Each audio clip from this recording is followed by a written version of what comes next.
Because sometimes we're masking and we're trying not to confront our pain. We're not even pausing enough to dig deep to see where is this coming from, and we're just looking for quick fixes. But this book was just relatable. There was no judgment. There was no judgment in any way. It was just like, I see you, I hear you, but I'm here to help you. Grab copies for the people in your lives. They're people you've given tissues for so long. They come, they cry, you give them tissues. Now you're just going to spend a little bit more and get the right tissue for them so they can be okay. So thank you for writing this. This is powerful. When she mentioned that she was writing this book, I was beyond excited. Because, you can get a small snippet of a person's thoughts process and their expertise in a conference, but when you really want to see what, get exposed to a person's thought process fully developed, then one of the best ways to do it is in a book. There is such a stigma when it comes to mental health, even within the family of faith. And your example of living out the way that we can address this in a healthy manner is really powerful.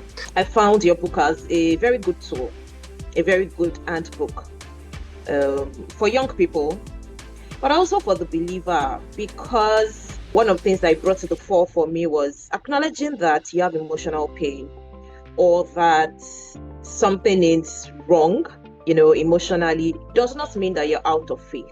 The truth of the matter is, what you have done is fantastic. It is literally going to save lives. I say this as a clinician, but also as an ex-patient.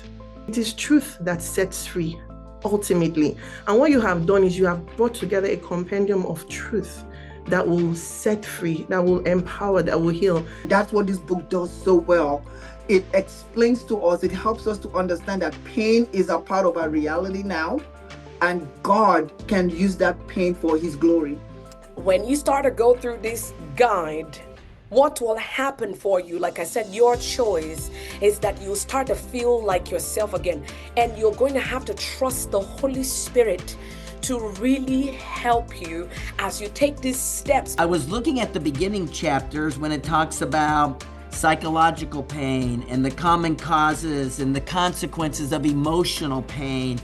And that's the beautiful thing of the gospel, is that Jesus wants to bring healing to the physical, the emotional, the spiritual. Part of what blesses me a lot about this book, When the Mind Cries, Dr. Tiwa, it's you are communicating the heart of God from a place of both spiritual understanding and professional understanding.